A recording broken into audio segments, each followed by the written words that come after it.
Salam kerahiman. Hari ini 7 Mei. Kita akan mulai seperti biasa ya dengan doa pembukaan. Demi nama Bapa dan Putra dan Roh Kudus. Amin. Oh Allah yang Maha Rahim, kebaikan yang tak terbatas, hari ini seluruh umat manusia berseru dari jurang kepapaannya kepada kerahiman-Mu, kepada belas kasih-Mu. Oh Allah, mereka berseru dengan suara kepapaan yang memilukan. Ya Allah yang murah hati, janganlah menolak doa kaum buangan di bumi ini. Oh Tuhan, oh kebaikan yang melampaui pengertian kami, Engkau sungguh-sungguh mengenal kepapaan kami, dan Engkau mengetahui bahwa dengan kekuatan kami sendiri, kami tidak mampu menghadap Engkau. Maka kami mohon kepadamu, limpahilah kami dengan rahmat-Mu, dan tingkatkanlah selalu kerahiman-Mu dalam diri kami, supaya kami setia melaksanakan kehendak kudus-Mu sepanjang hidup kami, dan pada saat kematian kami. Biarlah kerahiman-Mu yang maha kuasa melindungi kami dari serangan musuh-musuh keselamatan kami, sehingga kami sebagai anak-anak-Mu dengan penuh pengharapan menantikan kedatangan-Mu yang terakhir, hari yang hanya Engkau yang tahu. Kami berharap akan menikmati segala sesuatu yang dijanjikan Yesus kepada kami, meskipun kami ini penuh dengan kejahatan. Sebab Yesuslah harapan kami. Lewat hatinya yang maha rahim, ibarat lewat gerbang yang terbuka lebar, kami masuk ke dalam surga. Amin. Demi nama Bapa dan Putra dan Roh Kudus. Amin. Hari ini kita akan bahas dari diary nomor 66 dan 73. Saya baca dulu nomor 66. Oh harta yang tak kunjung habis, yakni kemurnian yang mendasari setiap intensi, yang membuat semua perbuatan menjadi sempurna dan berkenan di hati Allah. Oh Yesus, Engkau tahu betapa rapuhlah aku, maka tinggallah selalu bersamaku, bimbinglah tingkah lakuku dan seluruh jalan hidupku. Engkau ya guruku yang paling baik. Yesus, aku sungguh ketakutan karena aku sadar akan kekuranganku. Tetapi serentak hatiku menjadi tenang karena kerahiman-Mu yang tak terhingga, yang melampaui kekuranganku seperti kebakaan melampaui segala kefanaan. Keterbukaan jiwa ini memenuhi hatiku dengan kekuatan-Mu. Oh sukacita yang mengalir dari pengenalan akan diri sendiri. Oh kebenaran yang tidak berubah, Engkau bertahan selama-lamanya. Lanjut nomor 73. Oh Yesusku, kendati begitu gulita malam yang menyelimutiku, dan kendati begitu gelap awan yang menyembunyikan cakrawala, aku tahu bahwa matahari tidak pernah akan tenggelam.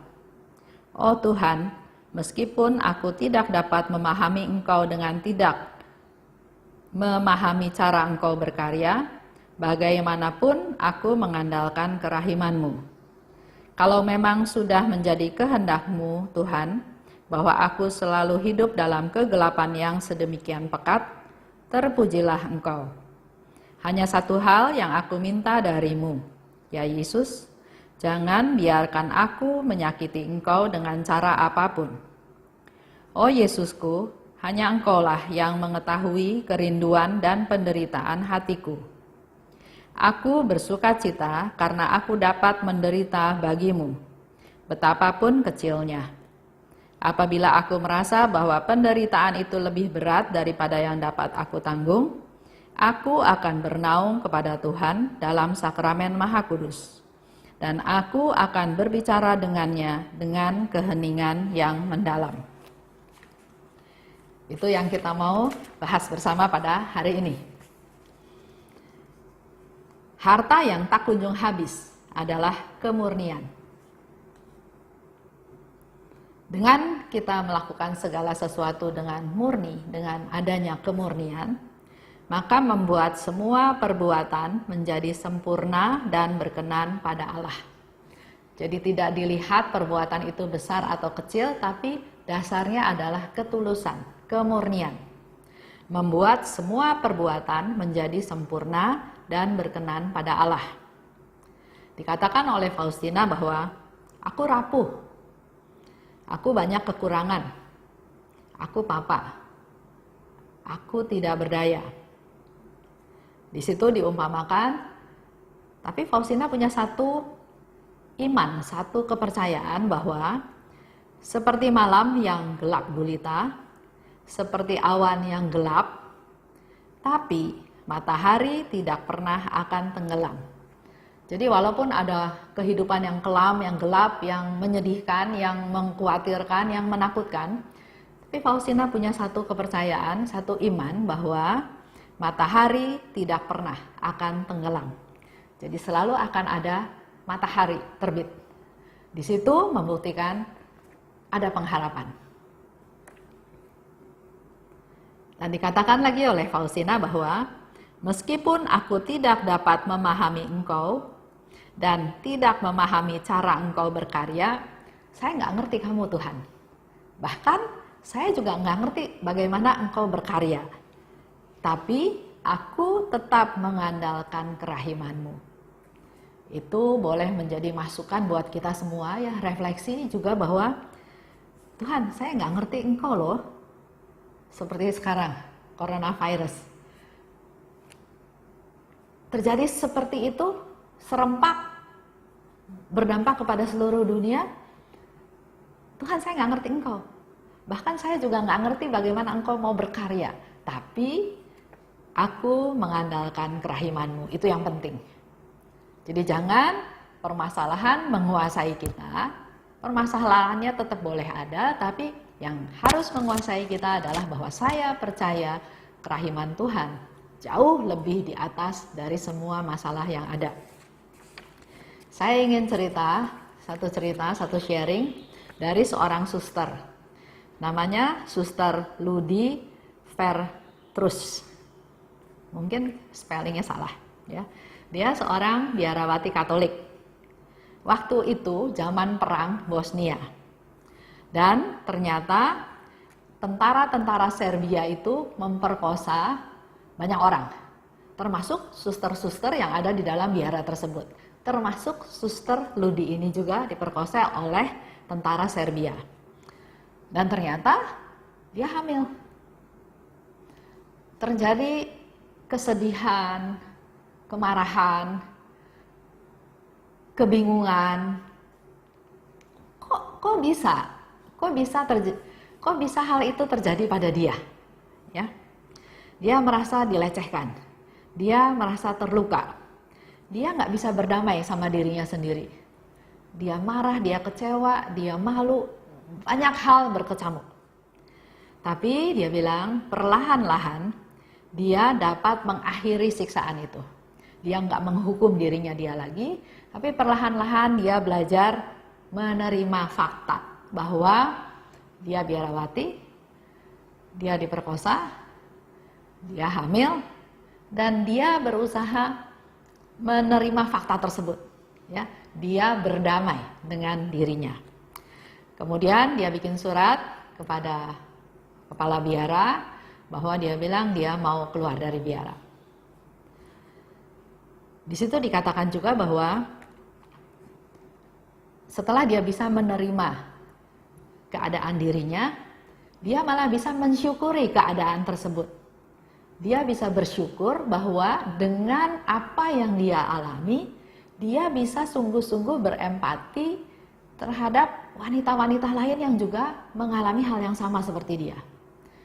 Perang, kekacauan, ketakutan, bahkan juga diperkosa, dan dia juga bisa berempati dengan wanita-wanita yang mau gak mau harus hamil.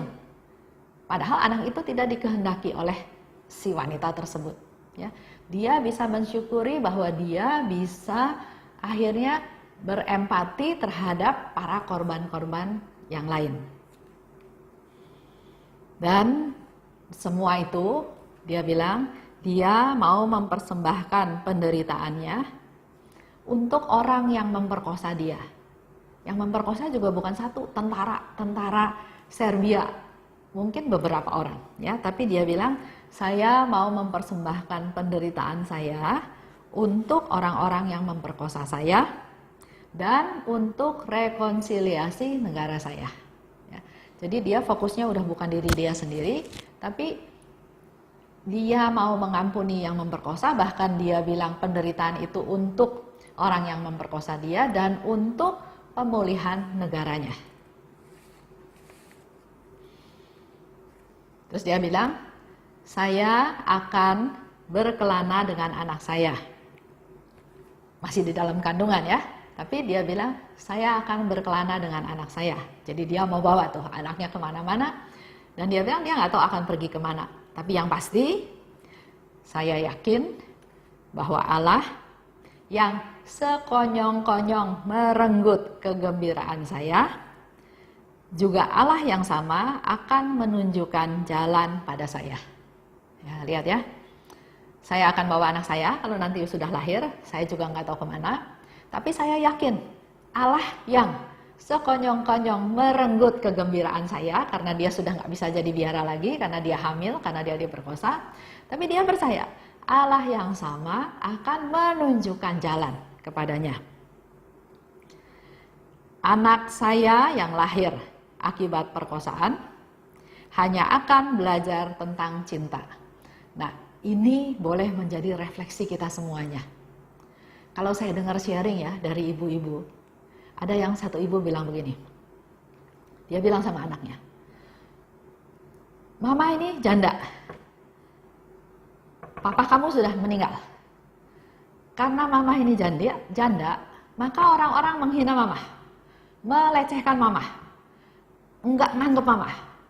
Nanti ya kalau kamu besar, kamu harus sekolah pintar, kamu harus jadi orang, dan harus menunjukkan bahwa kamu bla bla bla bla."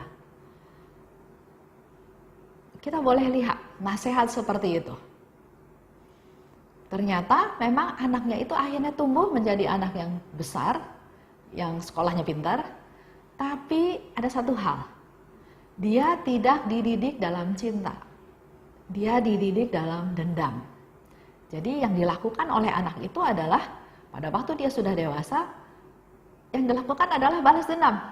Siapa yang menghina mamahnya, siapa yang merendahkan mamahnya, itu yang dia mau balas. Jadi terjadi seperti balas dendam. Di sini kita belajar, suster itu bilang, anak saya yang lahir akibat perkosaan hanya akan belajar tentang cinta. Jadi dia sudah punya niat bahwa pasti nanti anak itu juga mungkin dihina ya.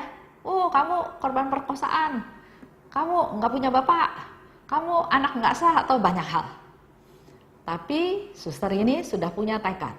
Anak ini hanya tahu tentang cinta. Dia nggak mau bicara tentang kesedihan, dia nggak mau bicara tentang dendam, dia nggak mau bicara tentang keadaan dunia yang jahat, tapi dia cuma mau bicara tentang cinta. Berdua katanya kami akan memberi kesaksian bahwa hal paling luhur yang dapat dilakukan oleh manusia adalah mengampuni. Sekali lagi ya, saya ulang. Anak saya yang lahir akibat perkosaan hanya akan belajar tentang cinta. Kami berdua akan memberi kesaksian. Anaknya belum lahir, tapi dia sudah punya tekad bahwa kami berdua akan memberi kesaksian bahwa hal yang paling luhur yang dapat dilakukan oleh manusia adalah mengampuni. Hal yang paling luhur yang dapat dilakukan oleh manusia bukan berbagi, bukan murah hati, tapi adalah mengampuni.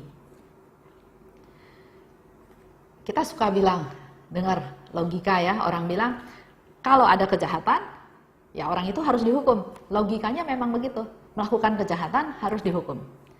Tapi di dalam permenungan ini, saya ingin mengajak Bapak Ibu semua untuk juga merenungkan logika yang sama. Orang berdosa harus diampuni.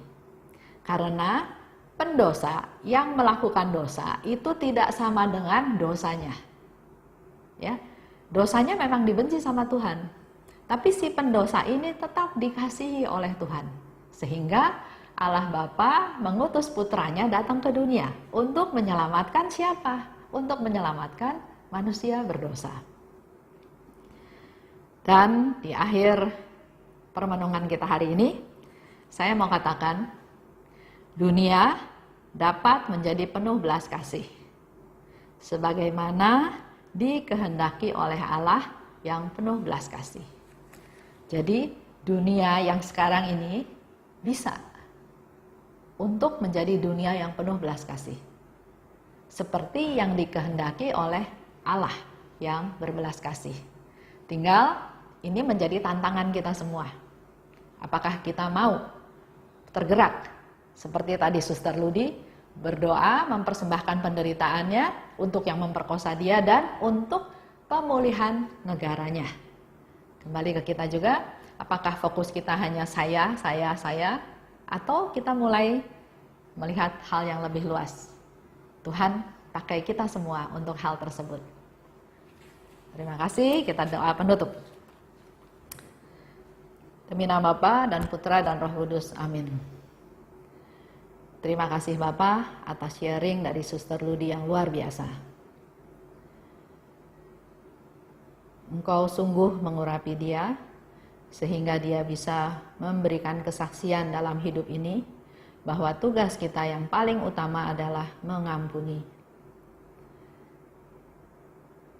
Urapi kami Tuhan satu persatu, supaya kami juga dimampukan untuk bisa mengampuni orang-orang yang bersalah kepada kami. Bukan kami menyimpannya, mengingat-ingatnya, menjadi satu kemarahan, satu kesedihan, atau malah keinginan balas dendam. Tapi biarlah melalui renungan hari ini, kami boleh belajar daripadamu Bapa menjadi orang-orang yang bisa mengampuni, agar tercipta dunia yang penuh belas kasih, seperti Engkau Allah yang berbelas kasih. Amin. Demi nama Bapa dan Putra dan Roh Kudus. Amin. Salam kerahiman.